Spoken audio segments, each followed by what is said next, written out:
अध्यात्म प्रेमी भक्त सज्जनों, आज मैं शिव के शरीर में प्रतीकों का क्या अर्थ है उसके संबंध में बात करूंगा। आपने देखा होगा शिव के शरीर में अनेक प्रतीक हैं। कैलेंडर में प्रतीक दिखाए गए हैं। आपके घर में कैलेंडर होगा तो आप जरूर देखेंगे कि शिव के शरीर में अनेक प्रतीक हैं और शिव जी की बहुत पूजा होती है। और अभी श्रावण मास चल रहा है और करोड़ों लोगों की आस्था है कि शिव की कृपा जल्दी होती है। शिव का नाम आशुतोष है। जो शीघ्र कृपा करते हैं उनका नाम आशुतोष है, शिव है। लेकिन और भी गहराई की बात समझनी चाहिए। आपके घर में जो कैलेंडर होता है उसमें शिव जी के शरीर में अनेक प्रतीक हैं, लेकिन प्रतीकों को बहुत कम लोग समझ पाते हैं। पूजा करना अच्छी बात है, लोगों की आस्था है भगवान शिव में। और शिव का अर्थ होता है कल्याण। जो कल्याण करे उसका नाम शिव है। लेकिन शिव के शरीर में जो प्रतीक हैं उनके बारे में बहुत कम लोग जानते हैं। उन प्रतीकों का अर्थ, उन प्रतीकों की व्याख्या, उन प्रतीकों की गहराई में जानना जरूरी है। पूजा करना एक औपचारिकता है, बुरी चीज नहीं है, धर्म की प्रारंभिक अवस्था है। लेकिन आज मैं आपको बहुत ही गहरा विषय और जीवन के उपयोग में आने वाली चीजों की व्याख्या करता हूं, वर्णन करता हूं। आप सभी ध्यान देकर सुनेंगे तो बात समझ में आएगी और आपका जीवन बदलेगा, रूपांतरित होगा। आपके जीवन में प्रेम आएगा, शांति आएगी, ज्ञान आएगा और आपका जीवन मंगलमय होगा। तो आइए समझते हैं कि हम लोग शिव जी की पूजा करते हैं, शिव जी की आराधना करते हैं, शिव की उपासना करते हैं, लेकिन शिव के शरीर में जो प्रतीक हैं उनका अर्थ लोग नहीं जानते। उनके शरीर में आपने देखा होगा अनेक प्रतीक हैं। जैसे सिर में जटाएं हैं और एक नहीं अनेक जटाएं हैं और जटाओं से गंगा निकलती है और गले में सांप होते हैं लिपटे हुए और माथे पर चंद्रमा होता है, हाथ में डमरू होता है एक हाथ में और दूसरे हाथ में त्रिशूल होता है, शरीर में भस्म लगाए होते हैं शिव और मृग चर्म पहने होते हैं। ये बहुत सारे प्रतीक हैं और ये प्रतीक बहुत अच्छे हैं। और यदि ये प्रतीक आप समझ लेंगे तो शिव का अर्थ आपको समझ में आ जाएगा। ये सारे प्रतीक आपके जीवन से संबंधित हैं। तो आइए इन प्रतीकों को हम समझते हैं। शिव के सिर में जो जटाएं दिखाई गई हैं उन जटाओं का क्या अर्थ है, बहुत कम लोग इस बात को समझते होंगे। पूजा करते हैं, आराधना करते हैं, उपासना करते हैं, शिव को मानते हैं, अच्छी बात है। लेकिन शिव के सिर में जो जटाएं हैं उन जटाओं का क्या अर्थ है। और एक नहीं अनेक जटाएं दिखाई गई हैं और उन जटाओं से गंगा निकलती है। पहले जटाओं का अर्थ सुन लीजिए। शिव के सिर में जो जटाएं दिखाई गई हैं उन जटाओं का बहुत सुंदर अर्थ है, बहुत ही आध्यात्मिक अर्थ है। जटाओं का अर्थ होता है कामनाएं। आदमी के मन में अनेक कामनाएं होती हैं, इच्छाएं होती हैं। जैसे अनेक जटाएं दिखाई गई हैं, तो अनेक कामनाएं भी मन में होती हैं, इच्छाएं होती हैं। धन की इच्छा, पद की इच्छा, पैसे की इच्छा, मकान की इच्छा, स्त्री की इच्छा, बेटे की इच्छा, बेटी की इच्छा, मान सम्मान की इच्छा, सोने चांदी की इच्छा, कार की इच्छा, न जाने हजारों इच्छाएं मन में होती हैं। और आदमी की इच्छाओं की पूर्ति कभी नहीं होती है। इच्छाओं की पूर्ति कभी नहीं होती है। इच्छाएं बाढ़ की तरह होती हैं। जैसे बाढ़ आती है तो पानी नियंत्रण में नहीं होता है, किनारों को तोड़कर पानी चलता है। इसी प्रकार से हमारे मन में जो इच्छाएं उत्पन्न होती हैं, वे इच्छाएं आदमी को परेशान करती हैं। ऐसा कोई भी आदमी नहीं है जिसकी सारी इच्छाएं पूरी हो जाती हों, क्योंकि इच्छाएं अनंत हैं और अनंत इच्छाओं को पूर्ण करना असंभव है। कुछ इच्छाएं हैं जिनको पूरा किया जा सकता है, लेकिन सभी इच्छाओं को पूरा नहीं किया जा सकता है। सभी इच्छाएं पूरी नहीं हो सकती हैं।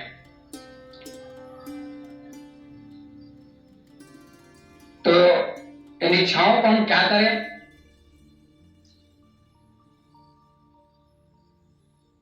सारी इच्छाओं को हम नियंत्रित करें, कंट्रोल करें। और जब सारी इच्छाएं नियंत्रित हो जाती हैं, कंट्रोल में हो जाती हैं, तो जटाओं का गुच्छा हो जाता है, जटाएं बंध जाती हैं। जैसे शिव जी के शरीर में जटाएं बंधी हुई हैं, और जब जटाओं को उन्होंने खोला तभी उन जटाओं से गंगा प्रवाहित हुई, गंगा निकले, ऐसा वर्णन है। तो इच्छाओं को नियंत्रित करें, बांधें।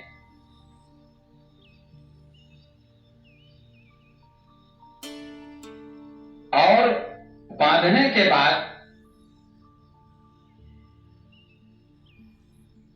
जब आपकी इच्छाएं परमात्मा में बिखर जाएंगी, परमात्मा की तरफ खुलेंगी,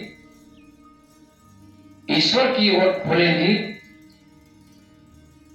तो आपकी इच्छाएं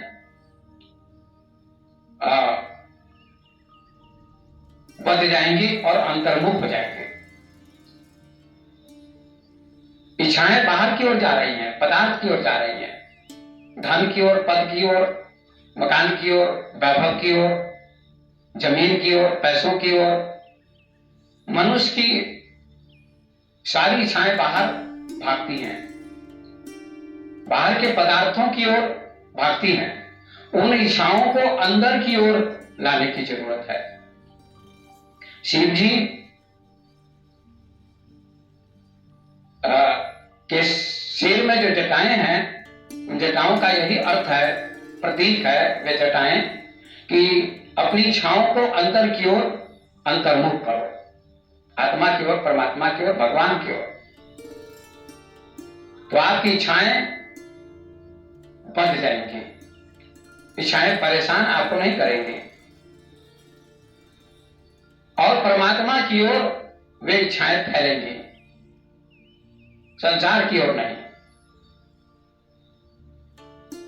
और तब उन जटाओं से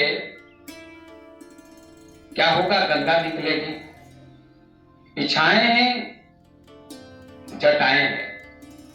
इच्छा ही जटा है, और वह इच्छा जब अंतर्मुख होती है, भगवान की ओर होती है, शिव की ओर होती है, अग्रसर होती है, लगती है, तो उसी इच्छा से, आध्यात्मिक इच्छा से, पवित्र इच्छा से भक्ति की गंगा निकलती है।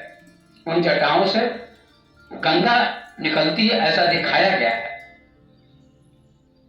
तो भक्ति रूपी गंगा निकलेगी, और जब भक्ति रूपी गंगा निकलेगी तो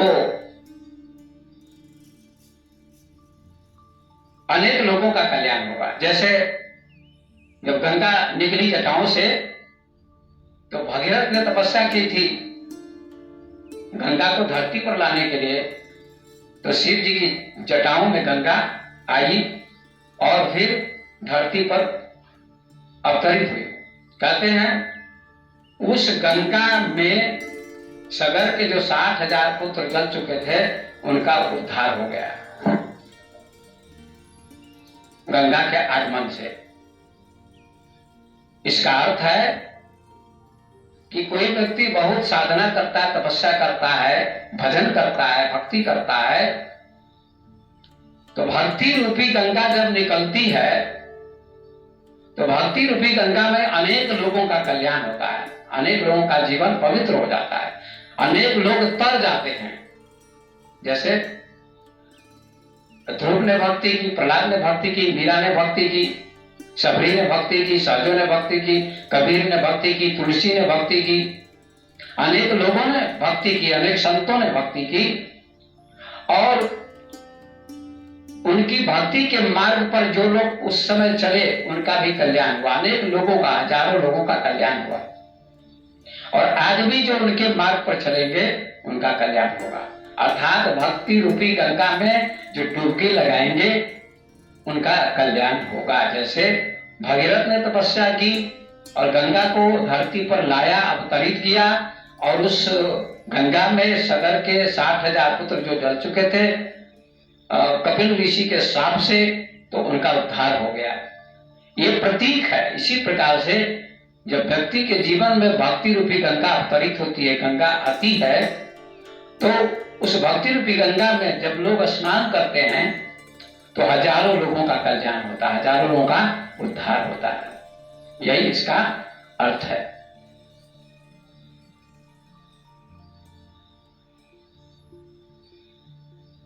जटा का अर्थ कामना, इच्छा। और कामना को, इच्छा को जब हम आध्यात्मिक बना देते हैं तो वही इच्छा, वही कामना भक्ति बन जाती है और उसी भक्ति रूपी गंगा में हजारों लोग स्नान करके पवित्र हो जाते हैं, अपने जीवन को सफल बनाते हैं। ये अर्थ है इसका और ये अर्थ बहुत कम लोग जानते हैं, क्योंकि कामना, इच्छा जब तक आध्यात्मिक नहीं होगी, धार्मिक नहीं होगी, परमात्मा की ओर नहीं मुड़ेगी, तब तक आपके जीवन में भक्ति का आगमन नहीं होगा। और आदमी की कामना जब तक बाहर की ओर लगी होती है तब तक उसके जीवन में भक्ति नहीं आती है।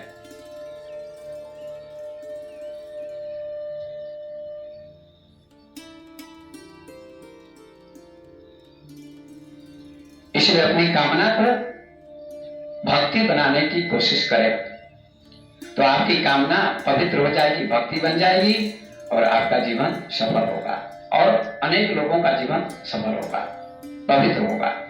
ये जटा का अर्थ है और भक्ति का अर्थ है। गंगा का अर्थ होता है भक्ति, जटा का अर्थ होता है कामना। अब आइए, शंकर जी के माथे पर चंद्रमा दिखाया गया है। शिव जी के माथे पर चंद्रमा का क्या अर्थ होता है और दूज का चांद दिखाया गया है, द्वितीया का चांद दिखाया गया है। द्वितीया का चांद लघुता का प्रतीक होता है, नम्रता का प्रतीक होता है।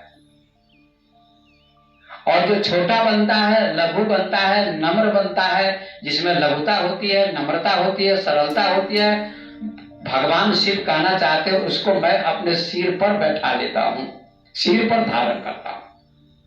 बहुत सुंदर अर्थ है इसका। जो व्यक्ति सरल बनेगा, नम्र बनेगा,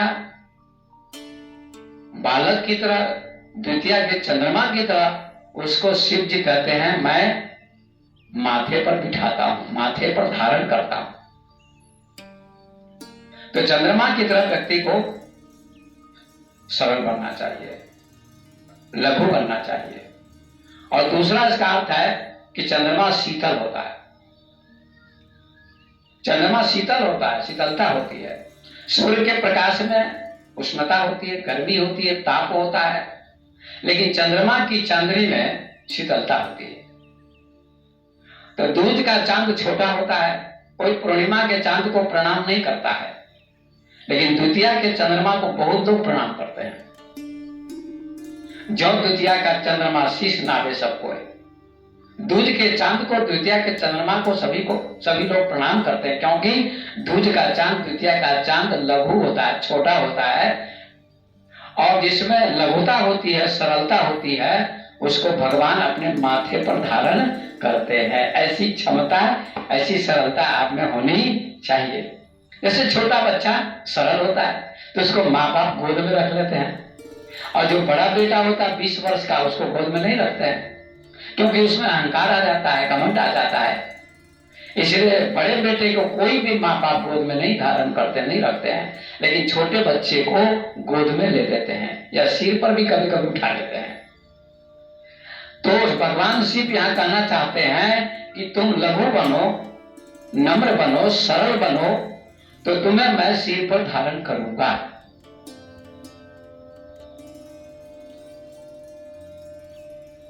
तुलसीदास जी ने लिखा है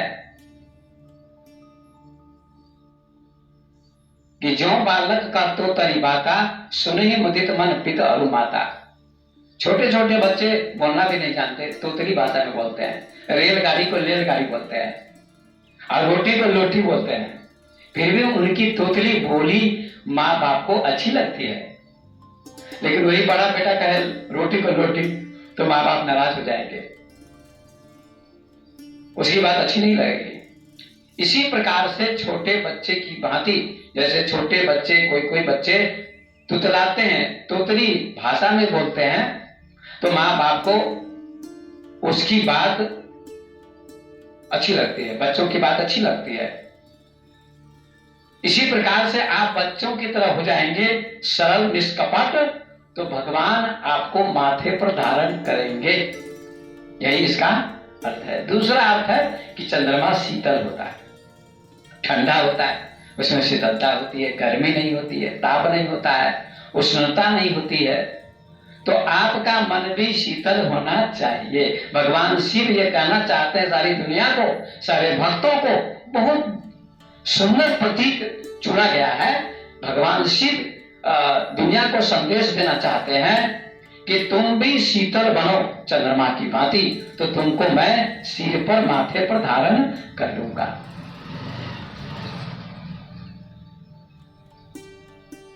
आपके मन में शीतलता होनी चाहिए, और जिसके मन में शीतलता होती है वह व्यक्ति बहुत ही अच्छा होता है। जैसे पानी का स्वभाव शीतल होता है, ठंडा होता है, तो पानी दूसरे स्वयं भी शीतल होता है, ठंडा होता है, और दूसरे की प्यास को भी बुझाता है। ठीक इसी प्रकार से शीतल व्यक्ति, जिसका स्वभाव शीतल होता है, ठंडा होता है, वह व्यक्ति सबको प्रिय होता है, अच्छा लगता है, उसका स्वभाव अच्छा लगता है। वह जहां भी बैठता है सबको शीतलता देता है, शांति देता है, सुख देता है। जैसे गंगा में शीतलता होती है, बर्फ में शीतलता होती है, तो गर्मी के दिनों में आदमी बर्फ अपने सिर पर रख ले तो शीतलता मिलेगी, या गंगा के तट पर बैठे तो शीतलता मिलेगी। इसी प्रकार से आपके मन में शीतलता होनी चाहिए। क्रोध गर्म होता है, क्रोध में ताप होता है, उष्णता होती है, और क्रोध से व्यक्ति दूर भागता है। लेकिन शीतलता जिसमें होती है वहां व्यक्ति नजदीक में आता है, इसमें कोई फर्क नहीं है। इसलिए आपका मन शीतल होना चाहिए, आपके मन में शीतलता होनी चाहिए। तो भगवान शिव ये कहना चाहते हैं कि आपका मन शीतल होगा, ठंडा होगा, तो भगवान के आप प्रिय होंगे। भगवान आपको माथे पर धारण करेंगे, सिर पर धारण करेंगे। इसलिए चंद्रमा के दो अर्थ हमने किए। एक अर्थ कि व्यक्ति के जीवन में लघुता होनी चाहिए, मन में नम्रता होनी चाहिए, सरलता होनी चाहिए, और जिसके मन में सरलता होगी, लघुता होगी, उसको भगवान अपने माथे पर धारण करते हैं। माथे पर धारण करने का मतलब होता है भगवान की दृष्टि में वह व्यक्ति प्रिय होता है, अच्छा होता है, भगवान की उस पर कृपा होती है। ये पहला अर्थ है। दूसरा अर्थ, आपका मन शीतल होना चाहिए। तो जिसका मन शीतल होता है वह व्यक्ति भगवान को प्रिय होता है। ध्रुव, प्रहलाद, मीरा, सबरी, कबीर, नानक, तुलसी आदि सबका मन शीतल था, पवित्र था, निर्मल था। और आपने सुना है, गोस्वामी जी ने लिखा है, निर्मल मन जन सो मोहि पावा, मोहि कपट छल चित्र न भावा। जिसका मन निर्मल होता है वही मुझको अच्छा लगता है। भगवान राम ने कहा, निर्मल मन जन सो मोहि पावा, वही मुझको पाता है। मोहि कपट छल छिद्र न भावा। और जिसके मन में छल होता है, छिद्र होता है, कपट होता है, वह व्यक्ति मुझको अच्छा नहीं लगता है, वह भाता नहीं है मुझको।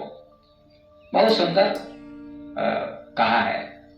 तो चंद्रमा का ये अर्थ मैंने किया। दो अर्थ मैंने किए। पहला अर्थ लघुता, सरलता, और दूसरा अर्थ शीतलता। आपके मन में शीतलता होनी चाहिए। जितने भी महापुरुष हुए उनके जीवन में शीतलता आई। भक्ति से शीतलता आती है। तो आपका मन शीतल हो, ये चंद्रमा का अर्थ है। और तीसरा प्रतीक है, आप देखते होंगे उनके गले में सांप लिपटे होते हैं। क्या इस बात का आपने कभी चिंतन किया कि उनके गले में सांप लिपटे होते हैं? हाथ में भी सांप होता है। तो सांप क्या है? सांप लिपटे हुए हैं। सांपों का क्या अर्थ है? सांपों का अर्थ होता है मौत, काल। सांप का अर्थ होता है काल, मौत। काल कहिए, मौत कहिए, एक ही बात है। मौत का प्रतीक है सांप। और भगवान शिव कहना चाहते हैं, शिव जी कहना चाहते हैं कि मैंने मौत पर नियंत्रण कर लिया है, मौत को वश में कर लिया है, मौत से मुझे कोई भय नहीं है। क्योंकि शिव परम योगी थे, परम ध्यानी थे। और जो व्यक्ति ध्यानी हो जाता है उसको मौत का भय नहीं होता है। बुद्ध को, महावीर को, कबीर को, नानक को, मीरा को, सुकरात को, तुलसी को, बड़े बड़े महापुरुष हुए, उनको मौत का भय नहीं हुआ, मौत का भय मिट गया। और सबके शरीर में सर्प लिपटे हुए हैं, केवल शिव के शरीर में नहीं, शिव के शरीर में सर्प लिपटे हुए हैं। शिव कहना चाहते हैं कि जब तुम्हारा जन्म होता है तभी से सर्प लिपट जाता है, मतलब मौत साथ साथ आती है। हर व्यक्ति के जीवन में जन्म के समय में ही मौत आ जाती है। एक दिन का होता है, एक दिन कम हो जाता है, एक दिन मर जाता है बच्चा। 2 दिन का होता है, 2 दिन समाप्त हो जाते हैं। 10 साल का होता है, 10 साल समाप्त हो जाते हैं। उसकी आयु कम होती जाती है, उम्र कम होती जाती है। मौत की ओर हर व्यक्ति अग्रसर होता है, चलता है। लेकिन लोग कहते हैं कि बच्चे का विकास हो रहा है, बच्चा बढ़ रहा है, उम्र ज्यादा हो गई है। ये बात गलत है। उम्र ज्यादा नहीं हो रही, उम्र घट रही है। अगर 10 साल का हो गया, 10 वर्ष उसकी उम्र हो गई, तो 80 वर्ष अगर उम्र है उसकी, तो 10 वर्ष तो कम हो गए, अब 70 वर्ष ही उसकी उम्र बच गई। ये समाज की धारणा भ्रामक है, गलत है। शरीर का विकास होता है लेकिन आयु का ह्रास होता है, आयु घटती है, आयु कम होती है, उम्र कम होती है। इसलिए जन्म के समय से ही मौत भी, मृत्यु भी साथ आती है। भगवान शिव ये कहना चाहते हैं लोगों को, भक्तों को, प्राणियों को, संसार के लोगों को कि ऐ लोगों, कि तुम्हारे साथ मौत लिपटी हुई है, तुम मौत का सामना करो, मौत से भयभीत मत हो। मैं मौत से भयभीत नहीं होता, शिव मौत से भयभीत नहीं है। शिव ने मौत को जीत लिया है, मृत्यु पर नियंत्रण हो चुका है शिव का। और समस्त ज्ञानियों को मृत्यु पर नियंत्रण हो जाता है। जितने भी ज्ञानी हुए उन लोगों ने मौत पर विजय प्राप्त की। शरीर की मौत तो होती है, लेकिन उनकी मृत्यु के बाद दोबारा फिर मृत्यु उनको नहीं होती है। इसी का नाम है मोक्ष, मुक्ति। भगवान शिव सदैव मुक्ति में है, मोक्ष में है, उनको मौत का भय नहीं सताता है। कबीर ने कहा, बहुत सुंदर कबीर साहब ने कहा कि जा मरने से जग डरे मेरे मन आनंद, कब मरी हो कब पाई हो पूर्ण परमानंद। जिस मौत से, जिस मृत्यु से सारी दुनिया डरती है, मैं उस मौत का स्वागत करता हूं। जहां मरने से जग डरे मेरे मन आनंद, मेरे मन में तो आनंद आ रहा है कि कब मेरी मौत हो, मैं परमात्मा से मिल जाऊं, परमात्मा से एक हो जाऊं। जहां मरने से जग डरे मेरे मन आनंद, कब मरी हो कब पाई हो पूर्ण परमानंद। कब मैं मरूं, कब मैं मिटूं। मरने का मतलब शरीर की मृत्यु नहीं, मरने का मतलब इच्छा की मृत्यु, कामना की मृत्यु हो जाती है। उस व्यक्ति को मोक्ष मिलता है, मुक्ति मिलती है, भगवान की प्राप्ति होती है। बुद्ध, कृष्ण, राम, गोरख, कबीर, नानक, दादू, दरिया, मीरा, सहजो, पलटू, ओशो, कृष्णमूर्ति, पतंजलि, अष्टावक्र, उन सारे महापुरुषों ने मौत पर विजय प्राप्त की, क्योंकि उनकी कामनाएं मिट गई। तो सर्व का अर्थ होता है मौत, मृत्यु, काल। और काल सबके साथ है। काल से सावधान होने की जरूरत है, सचेत होने की जरूरत है, भक्ति करने की जरूरत है, ध्यान योग करने की जरूरत है, क्योंकि भगवान शिव सदैव समाधि में होते हैं, ध्यान में होते हैं। आप उनकी मुद्रा को देखिए, किसी किसी कैलेंडर में आप देख सकते हैं भगवान शिव बहुत सुंदर मुद्रा में होते हैं, लेकिन लोग कैलेंडर रखते हैं और समझते नहीं है। उनकी आधी आंखें बंद होती हैं और आधी आंखें खुली होती हैं। ऐसी मुद्रा में भी उनको दिखाया गया है, वो ध्यान में होते हैं। अब ऐसा प्रयोग करिए तो नाक के अग्र भाग को आप देखेंगे, आगे के भाग को, तो आधी आंखें खुल जाएंगी और आधी आंखें बंद हो जाएंगी। इसको कहते हैं नासाग्र ध्यान। आपका मन बहुत शांत होगा, एकाग्र होगा, चंचलता मिटेगी। आप प्रयोग करके देख सकते हैं। भगवान शिव इसी मुद्रा में बैठे हुए हैं।